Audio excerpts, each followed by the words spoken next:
Director of Clear the Bench Colorado, a nonprofit, nonpartisan organization dedicated to defending the Constitution and restoring accountability to our judiciary. Rise yet again in opposition to yet another unconstitutional backdoor tax increase under consideration by this committee. And yes, unlike the AG, I don't need to be cautious. I will be bold and get out in front of this issue. It is unconstitutional. There can still, no question but that this bill represents a tax policy change or a new tax, resulting in net tax revenue gain, and therefore does require, under the Colorado Constitution, prior approval by a vote of the people.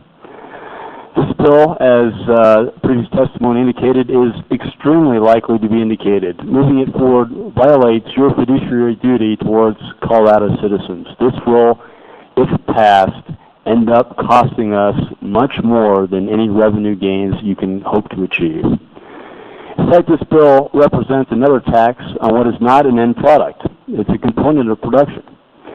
It would increase the cost of all goods produced in the state, whether manufactured, grown, or otherwise developed, or shipped, or transported as well. I don't see how this is going to avoid a double taxation, a tax on energy. Another bill being debated, and another part of the legislature today talked about the increase in the percentage of energy we get out of windmills. As we all know, windmills rely on natural gas as a backup. So you're going to be taxing the energy, backing up windmills in order to produce more energy. This does not make any sense.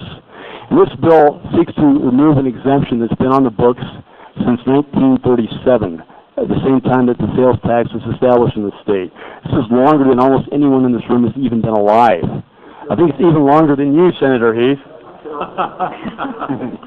So, this is the longest standing tax exemption in existence in the state. The only two that tie it are charitable donations and sales to government units. By the way, you can view that entire list of targetable tax credits and exemptions on my website, clearthebenchcolorado.org, on the Sound Off page. It makes it very clear that this Bertie Dustin package of tax bills is only represents the beginning of possible assaults on Colorado consumers. Heck, take the new tax lottery survey and see how many of these new taxes might apply to each and every one of you. Businesses rely on a certain amount of regulatory stability and rely generally on the rule of law. Challenging rules in the middle of the game decreases investment and the willingness to take a risk. Again, constitutional limits on government power and activity are a critical part of that stability. Violating these constitutional limits, assaulting the rule of law, is corrosive to our business stability and economic growth, corrosive to our institutions, and corrosive to our societal stability. Now, I might still be a young guy, although I'm a bit older than I look, but I am a student of history, and I've also spent several years abroad, growing up in Italy, working and receiving postgraduate education in Germany and again in Italy, and performing military service in various third world locales such as Afghanistan and New Orleans. All right, New Orleans wasn't all that bad. At least I got a dog out of it. Did you make it home in time? I did. Good. And alive. Both of these countries represent in different ways an example of government ignoring economic reality, constitutional limits, property rights, and the rule of law. And the inevitable result of policies such as the end run around constitutional limits on tax increases now being considered by this committee is not only the loss of economic prosperity, but a loss of respect for law and restraints in general. Defending the popular sense of justice, what is a just tax, by opposing taxes such as those before this committee this week that are opaque, difficult to understand, and subject to arbitrary interpretation and enforcement, leads to avoidance.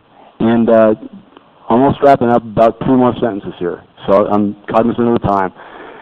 Again, Italy, great example. Despite having a very vibrant culture and a respectably prosperous standard of living, is a nation of tax cheats because the taxes are perceived as draconian, punitive, arbitrary, and unfair. Afghanistan has seen the near total collapse of economic institutions and structures in general. And Russia provides perhaps an even better example of what can occur when the rule of law is subverted by blatant abuses of power and trampling of constitutional limits on government.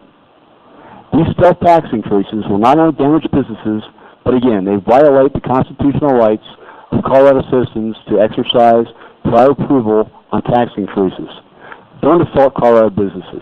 Don't assault the constitutional rights of Colorado citizens to exercise their vote to approve or disapprove tax increases. Do the right thing. Don't pass this bill. Thank you, Mr. Arnold. Any questions? Thank you for your testimony. Oh, Senator Brophy? Thank you, Madam Chair. So you've taken time to come down and testify at the House, and you've taken time to come down and testify at the Senate, and you know, you don't appear to have a particular ox being gored here. I appreciate that you've done that. Why are you coming down every time to talk about these? Mr. Arnold? Thanks for the question, Senator Brophy. It's because I stand on principle. I mean, I really do take seriously my oath to defend and uphold the Constitution. And yeah, I'm sacrificing a pretty fair amount of my time, and obviously I'm doing it for myself and for my doggie, who's very much concerned about this doggy bag tax. Yes, it's a long day. And you're right. I don't have any particular ox being gored here. I don't manufacture candy or soda. I don't manufacture software. I don't use a lot of energy in the production of my business. I mean, out of my laptop, I guess I do consume energy, and of course I download software. But these tax bills. Again, they are corrosive to society. They are going to be an immense impact on the citizens of Colorado all across the board. They're not going to result in the desired end effect of increasing revenue to the state. I think they'll end up decreasing revenue to the state overall. It'll increase the amount of people that are dependent on government services, and that maybe that's the point of some of the folks behind this. I hope not. But you know, this is a matter of principle. We've got to stand up for our Constitution, for these constitutional limits. The rule of law is extremely important. I've been around the world. I've been around the block. I've seen what happens when you don't stand up for the rule of law. We cannot afford to make that mistake in the United States. We cannot afford to make that mistake in the state of Colorado, where Colorado has had the benefit of a more stable fiscal and regulatory situation.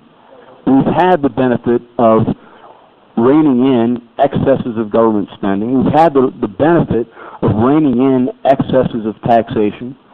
This has helped produce prosperity in the state.